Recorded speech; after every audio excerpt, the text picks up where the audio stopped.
Phulia township গ্রাম পঞ্চায়েত এলাকায় সরকারি জমি দখলমুক্ত করার লক্ষ্যে ব্যাপক উচ্ছেদ অভিযান চালানো হলো। বিজেপি পরিচালিত ফুলিয়া টাউনশিপ গ্রাম পঞ্চায়েতের উদ্যোগে বুলডোজার দিয়ে ভেঙে ফেলা হয় তৃণমূল কংগ্রেস কর্মী সমর্থকদের ও নেতাদের দখলে থাকা একাধিক নির্মাণ।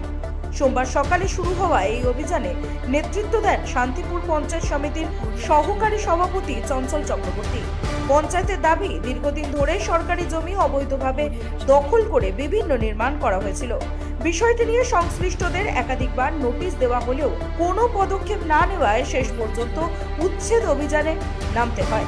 অভিযান চলাকালীন এলাকায় উত্তেজনা ছড়িয়ে পড়ে। অভিযোগ, উচ্ছেদে বাধা দিতে এলে বিক্ষোভের সৃষ্টি হয় এবং ডিম নিক্ষেপের ঘটনাও ঘটে। পরিস্থিতি সামাল দিতে ঘটনাস্থলে উপস্থিত ছিল পুলিশ ও পঞ্চায়েতের প্রতিনিধিরা।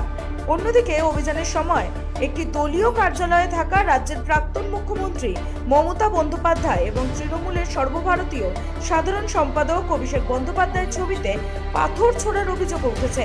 ঘটনাকে কেন্দ্র করে রাজনৈতিক মহলে তীব্র প্রতিক্রিয়া দেখা দিয়েছে। শান্তিপুর পঞ্চায়েত সমিতির সহকারী সভাপতি চঞ্চল চক্রবর্তী বলেন, সরকারি জমি দখল করে বেআইনি কার্যকলাপ চলছিল। নিয়ম মেনে আগেই নোটিশ দেওয়া হয়েছিল। সেই নির্দেশ অমান্য করায় পঞ্চায়েতের উদ্যোগে অবৈধ দখল মুক্ত করার কাজ করা হয়েছে। ভাঙচুর করা হচ্ছে। ভাঙচুর নয় তো, সরকারি সম্পত্তি যারা অবৈধভাবে দখল করে, কোথাও গাঁজার ঠেক, কোথাও মদের ঠেক, কোথাও ক্রিমিনালদের বসার জায়গা, কোথাও তোলাবাজি করার জায়গা, ব্যবসায়ীদের ডেকে ডেকে টাকা নেওয়া হয়, সে সমস্ত ঠেকগুলো ভেঙে দিচ্ছে ফুলিয়া টাউনশিপ গ্রাম পঞ্চায়েত। এখানে মূলত এখন বর্তমানে কোন জায়গায়? এ হচ্ছে তৃণমূলের এক নেতা সৈকত দাসের বাড়ি। বাড়ি নয়, মানে ঠেক। ওর বাড়ি হচ্ছে দোতলা, 3 তলা বাড়ি।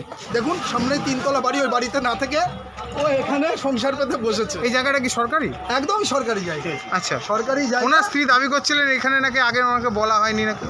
না না, সবাইকে বলে দেওয়া হয়েছে। এর আগেও নোটিশ পাঠানো হয়েছিল, সবাইকে বলা হয়েছে, এরা কথা শুনছে না। কি করব এখন? ভয় আউট, ভরসা ইন। একটা মহিলাকে মারধর করা হয়েছে বলে উনি অভিযোগ করছেন। হ্যাঁ, ওই আমাদের পঞ্চায়েতেরই একটি মেয়ে, ওকে মেরেছে। ও বললেন যে এখানে দেখতে এসছেন, তাই নাকি ওনাকে মেরেছে। হ্যাঁ, দেখতে এসেছিল ওরা। ওই আমাদের পঞ্চায়েত মেম্বার ডোনা বসাককে প্রচণ্ড মারধর করেছে। মারধর করার পরে ও ঠেকাতে গেছে, ওকেও মেরেছে।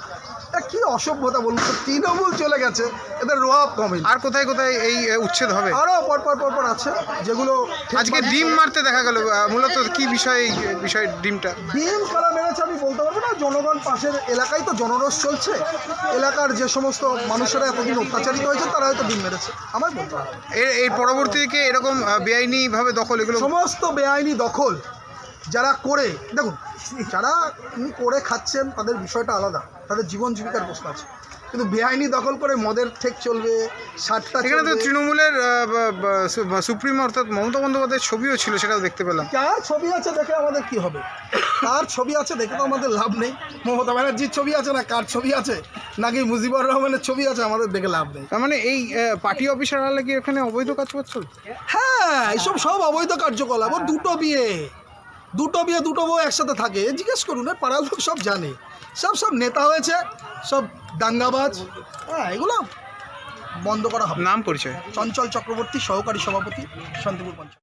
ঘটনার পর ফুলিয়া এলাকায় রাজনৈতিক উত্তেজনা বৃদ্ধি পেয়েছে। বিষয়টি নিয়ে শাসক ও বিরোধী শিবিরের মধ্যে শুরু হয়েছে তীব্র বাকযুদ্ধ।